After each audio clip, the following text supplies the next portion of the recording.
Bora lá, meus isótopos, questão 35. Um grupo de pesquisadores estudou a termodinâmica do conjunto de reações químicas essenciais para a origem da vida, avaliando tanto as reações que liberam energia como reações que absorvem energia. Eles identificaram 400 reações de síntese de biomoléculas essenciais, tais como de aminoácidos, nucleobases e cofatores vitamínicos, que precisariam estar presentes no LUCA. Meu inglês não está em dia, eu vou pular esse pedacinho.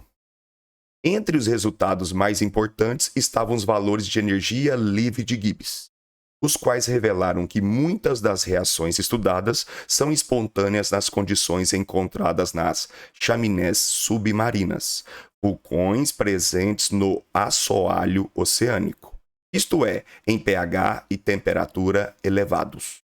Os pesquisadores concluíram que as próprias reações poderiam sustentar o metabolismo do LUCA. Com base nas informações contidas no texto, analise as afirmativas a seguir em relação às grandezas termodinâmicas. Meus isótopos, pay attention, please. Antes de analisarmos as afirmativas, nós precisamos reforçar que, para determinar se um processo ocorre de maneira ou não espontânea, com maior exatidão, precisão, nós temos que conhecer o valor do ΔG. Mas, Diógenes, o que é ΔG? É a variação da energia livre de Gibbs. Isso quer dizer que a variação da energia livre de Gibbs é uma grandeza que nos dá uma ideia de um processo espontâneo ou não espontâneo. E existe uma expressão para se calcular esse ΔG. Para calcularmos o ΔG, nós precisamos fazer o seguinte: conhecer o valor da variação da entalpia menos o valor de temperatura e variação da entropia. Lembrando que variação de entalpia é uma grandeza que indica se o processo ocorreu com liberação ou absorção de energia, e variação de entropia nos dá uma ideia do grau de desordem do processo.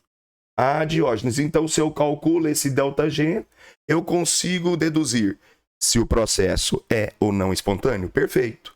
Mas vale ressaltar que, se encontrarmos um ΔG negativo, isso vai caracterizar um processo espontâneo. Again, se nosso ΔG é negativo menor que zero, o processo é espontâneo. Diógenes, fácil assim? Ok, perfeito. Mas se o ΔG for positivo, obviamente o processo é não espontâneo.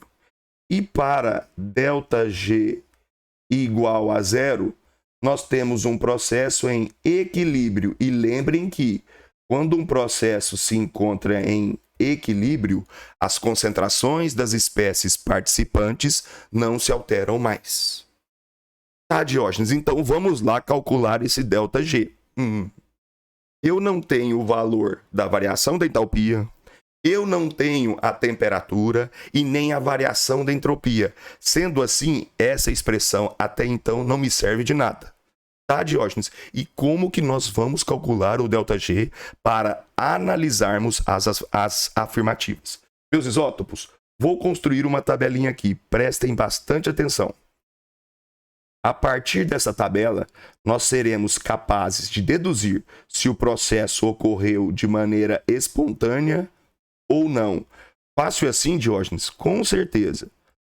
Diógenes, por que na expressão de ΔG, todas as grandezas estão acompanhadas por um delta, menos a temperatura? Bom, meus isótopos, para utilizarmos essa expressão, as condições têm que ser as seguintes: temperatura e pressão constantes. Se você vai calcular a variação da energia livre de Gibbs a partir dessa expressão, as condições devem ser as seguintes: temperatura e pressão constantes. Vou colocar aqui para nós condição 1, condição 2, condição 3, condição 4. Vou colocar aqui o querido ΔH, o querido ΔS, e a partir desses dois queridos, determinar o querido ΔG. Diógenes, como vai funcionar esse esqueminha? Vamos lá. Eu posso afirmar, sem medo de errar, E sempre que um processo tiver ΔH negativo e ΔS positivo, o nosso ΔG vai ser negativo. É, Diógenes? É. De novo, sempre que o ΔH for negativo e o ΔS for positivo, o ΔG será negativo, o que caracteriza um processo espontâneo. Agora, o oposto disso é meio óbvio, que o ΔG será positivo. É, Diógenes? É. O oposto, eu digo ΔH positivo e ΔS negativo. Memorizem, associem essas duas primeiras condições. Agora, se os dois forem negativos, ou então os dois forem positivos, aí tudo vai depender da temperatura. Ah, Diógenes, então se os dois são negativos, ou se os dois são positivos, aí já estamos dependendo da temperatura.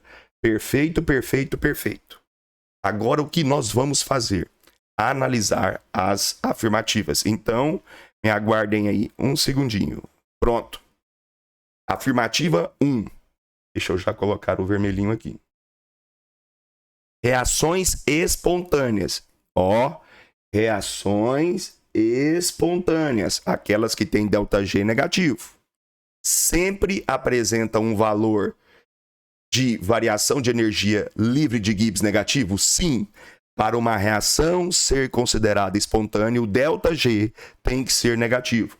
Conclusão, a afirmativa 1 está perfeita. Sendo assim, eu já ignoro a B, eu já ignoro a D, pois nenhuma destas trouxe uma como correta. Afirmativa 2, de número 2, reações que envolvem redução de entropia, ΔS negativo, nunca são espontâneas? Calma lá, meus isótopos, prestem atenção. ΔS negativo, aqui ó, ΔS negativo. Eu não posso afirmar que ela nunca será espontânea, pois depende da temperatura. Quando o ΔS é negativo, para se determinar se o processo ocorre ou não de maneira espontânea, nós precisamos conhecer a temperatura. Isso quer dizer que a afirmativa 2 está incorreta. Sendo assim, eu já posso ignorar a letra A. E olha que lindo, meus isótopos. Analisando apenas as duas primeiras afirmativas, eu já sei qual alternativa marcar. Afirmativa de número 3. Reações que envolvem liberação de energia, ΔH negativo, são sempre espontâneas? Sempre espontâneas? Calma lá. Prestem atenção. ΔH negativo aqui, ó. Liberação de energia. Na condição 3. Depende da temperatura. Ou seja, eu não posso dizer que a afirmativa 3 está correta. Concordam comigo, meus isótopos? Afirmativa 4. Uma reação não espontânea, aquela que tem ΔG positivo, tá? Uma reação não espontânea pode tornar-se espontânea devido à variação de temperatura. Lindo, lindo, lindo. Lindo, lindo, lindo. Porque tanto as condições 3 e 4 dependem da temperatura. Isso quer dizer que eu posso ter um processo não espontâneo e quando eu vario a temperatura, ele se torna espontâneo. Afirmativa 4, ok. Deixa eu ir dando um feedback aqui, ó. Certinho e certinho. Errado e errado. Afirmativa 5. No equilíbrio, o valor da energia livre de Gibbs é igual a zero. Perfeito. Reparem aqui embaixo a observação que o Diógenes fez. Deixa eu voltar aqui. Eu fiz a seguinte observação, meus queridos. Quando o ΔG for negativo, espontâneo. Quando o ΔG for positivo, não espontâneo. E quando o ΔG for igual a zero, caracteriza um processo em equilíbrio. Então, eu, você, nós não teremos medo algum de assinalar como certo a alternativa de letra C. Meus isótopos, espero que vocês tenham compreendido a resolução dessa questão. Vale ressaltar que variação da energia livre de Gibbs é uma grandeza para determinarmos se um processo ocorre de maneira ou não espontânea. E nem sempre será necessário utilizarmos de cálculos. Eu posso dizer, meus isótopos, que essa questão é fácil. Mas fácil para mim que só faço isso desde 2004. Meus isótopos, se gostaram da questão, da resolução da questão, deixem comentários, curtam o vídeo e, obviamente, se inscrevam em nosso canal. Eu sou pequeno, mas um dia eu serei grande. Um forte abraço a todos vocês.